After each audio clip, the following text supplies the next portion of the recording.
Hey everyone, what's up? Welcome to another episode of Kurt on Cougs. This is an episode to preview both of BYU's basketball games this weekend, both men's and women's, as well as previewing the CFP, which starts in 5 minutes exactly from right now when I'm filming this video.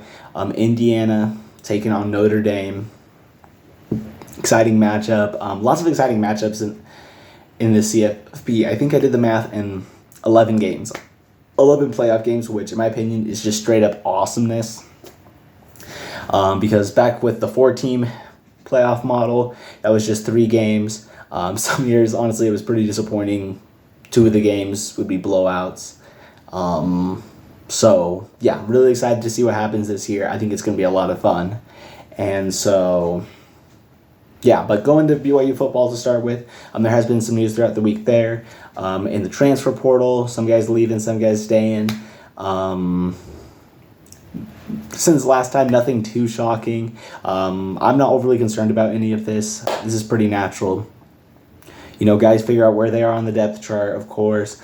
Lots of guys, will go look for places where they can get more playing time, things like this. So I'm not overly worried about any of this. And yeah, a couple prospects BYU has brought in so far. They have brought in a tight end, Carson Ryan.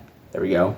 And so probably starting tight end for next year. Of course, BYU's got some other guys that can step up there, and that's what I'm hoping we see. I hope we see Carson Ryan starting with a couple of these younger guys stepping up behind him because he has 2 years of eligibility, so I think it'd be great. Get some guys stepping up, getting ready, being able to be that second tight end. And then one thing I'm really excited to see is Ryner Swanson once he gets back from his mission. Seeing how he plays. But at least for now, I feel like the BYU tight end position is in a pretty good place.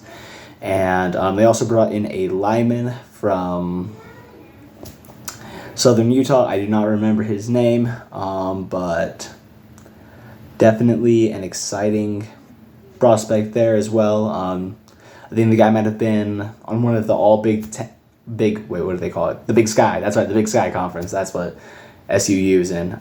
So made it onto one of those. Good player. Really excited to BYU right now. That's a big need for them is on the offensive line. Still got to get some more guys. Got to specifically get some tackles. Getting another center would probably be nice. Although Bruce Mitchell has filled in very well this year, so maybe he's the guy that takes over there. So that's a big need. Other needs that still kind of need to be addressed, I will say, on the defensive line, especially a defensive tackle. Now, of course, you got some guys stepping up that were backups this year. All guys coached by Jay Hill.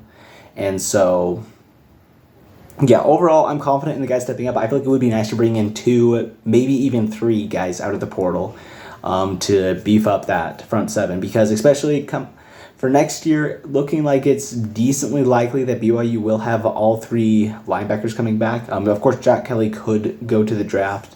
Personally, I think he sticks around for another year, so that would be a combination of Jack Kelly, Isaiah Glasker, and why did I forget the last one? Oh, that's right, Harrison Tiger. Of course, you got other guys like Ace Kafusi coming off the bench, making an impact. So I feel really good about that. And so if they can just strengthen up that defensive line, I feel like the secondaries are really good. Linebackers are good. This defense could be dynamite next year. So I'm really excited to see how it turns out. But yeah, definitely got to patch up some holes there. That's probably the biggest concern for the defense. And then on the offensive side, I'm just going to say as well something I'm really hoping to see, whether it comes from the transfer portal or whether it is a guy already on the roster, which I feel like is probably the most likely course of action BYU is going to take, is just figuring out who Jake Retzlaff's backup is next year. That guy's probably the starter, hopefully, in 2026. Of course, though, junior college rules just changed the way the NCAA is seeing that, so now those years don't count. So, yeah, pretty much.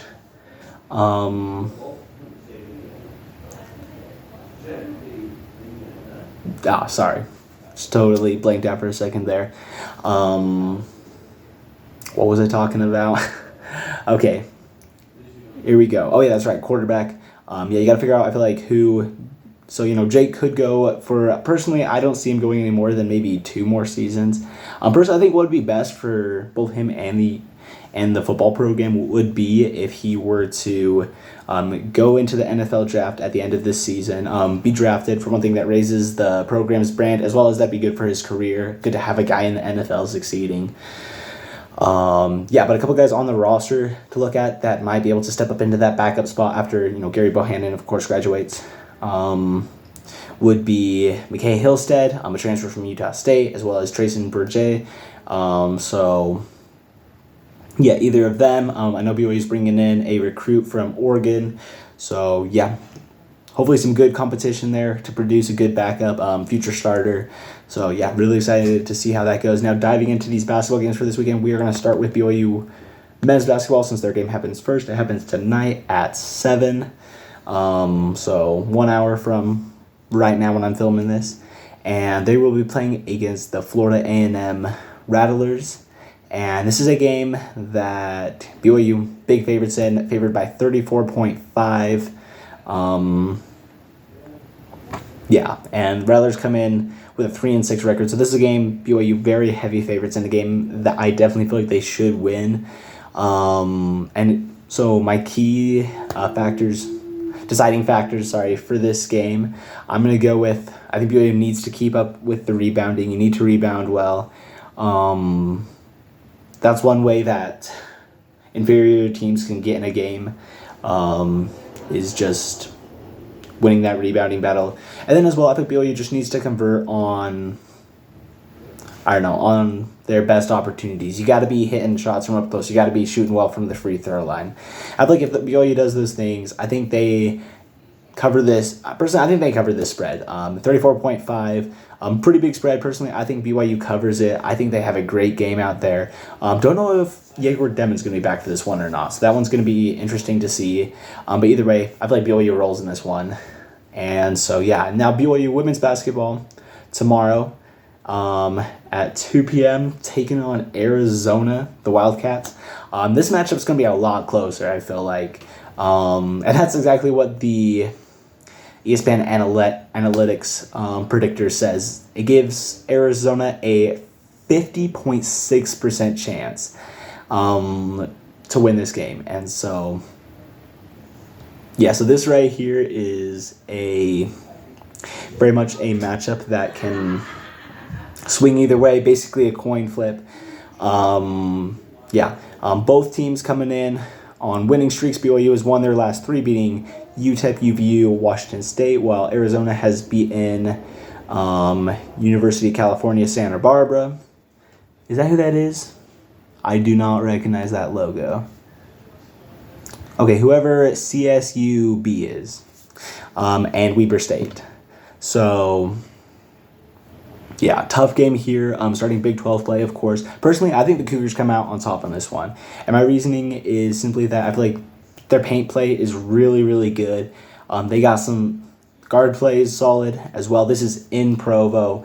Personally, I feel like that's just the deciding factor. I feel like BYU is a really strong team. This is a home game. I think they win. They take down Arizona State. Deciding factors in this game, I'm going to say, are just got to keep it up down in the paint. Now you're going against probably taller, more athletic girls down there. The athletes you're going up against definitely tougher as you get into conference play. So I think just keeping it up down there, as well as just holding onto the basketball, not turning it over, which leads, in my opinion, to a more consistent game. I feel like if you're a team that can get down low in the paint, what you really want to do is just stay consistent. Don't let teams go on runs against you. And I think the Cougars win this one. So I think it's going to be a 2-0 weekend for BYU basketball overall. And so now for our grand finale, and probably right after this, I'm going to go watch the first game of the playoffs. So super excited for that.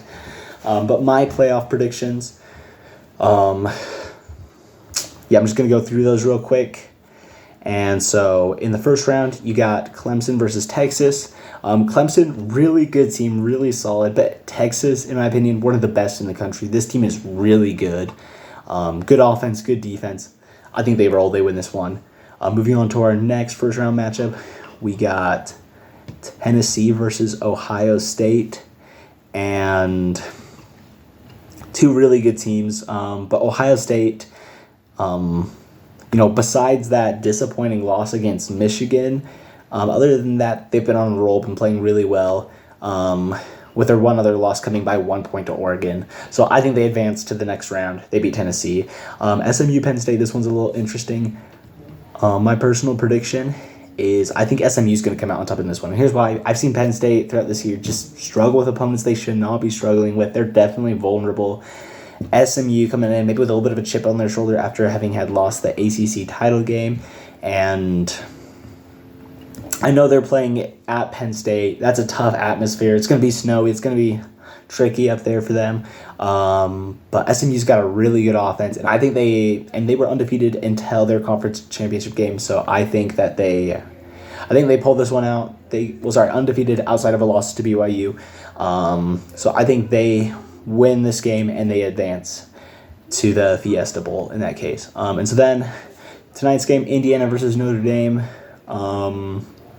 Tricky matchup here. Indiana, a team that was rolling earlier in the year, still on a roll somewhat, and they have the 10 seed. Notre Dame at the 7. Personally, I think Notre Dame wins this one. And I know you might say, hey, they lost to Northern Illinois earlier in the year. I hate to say this, that was in September. I think this team is playing a lot better right now, and I think they pull out the win here. Okay, and so now going through it, all of the quarterfinal games, Texas taking on Arizona State. Arizona State coming in with Cam Scadaboo, a really good defense. But I don't think it's going to be enough. This Texas team is really good, and in my opinion, Arizona State just is not a very well-balanced team on offense. And personally, I thought this was going to be something that would get them in the Big 12 championship game against Iowa State. I was completely wrong. But I feel like especially if you're going against a really good SEC front seven of Texas, and that secondary, like Texas defense, really good. And in my opinion, they don't have much of a passing attack. So they really got to rely on Cam Scadaboo. I don't think Cam Scadaboo is going to be enough in this game. I think Texas rolls past them. And then you got Oregon, Ohio State. In my opinion, one of the best potential quarterfinal matchups. So excited to see how this thing turns out. I think Oregon right now is playing some of their best football. And they won the last matchup, so ultimately I'm going to go with the Ducks to make it to the semis. And then SMU taking on Boise State.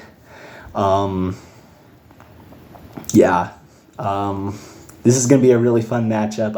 Austin Genty, of course. Boise State, a really good team, but especially later in the year, I feel like I've seen them struggle a lot with lots of Mountain West opponents they should not be struggling with. So I guess kind of similar to Penn State down the stretch. I've seen them play some questionable games. And this SMU team is really good. They would probably honestly be in this 3 seed spot or 3 or 4 seed spot had they not lost that conference championship game to Clemson. And that was a close game as well. So personally, I think that, SMU, they were coming in a little more battle tested, playing in a much tougher ACC as compared to Mountain West. I think they continue to roll. A little bit of a Cinderella run here for the 11 seed. They make it to the semifinals, beating Boise State. And then Notre Dame versus Georgia in my scenario here. I think Bulldogs roll. Notre Dame still really, really good team, but Georgia's one of the best teams in the country. I think they advance. Now we take it to the semifinals where we have Texas versus Oregon. Quite a matchup here. And I'm going to go with the Ducks in this one. I think it's going to be close. I think it'd be tough. But at the end of the day, Dylan Gabriel at quarterback, I feel like outduels either Arch Manning or Quinn Ewers. So I think that the Ducks advance.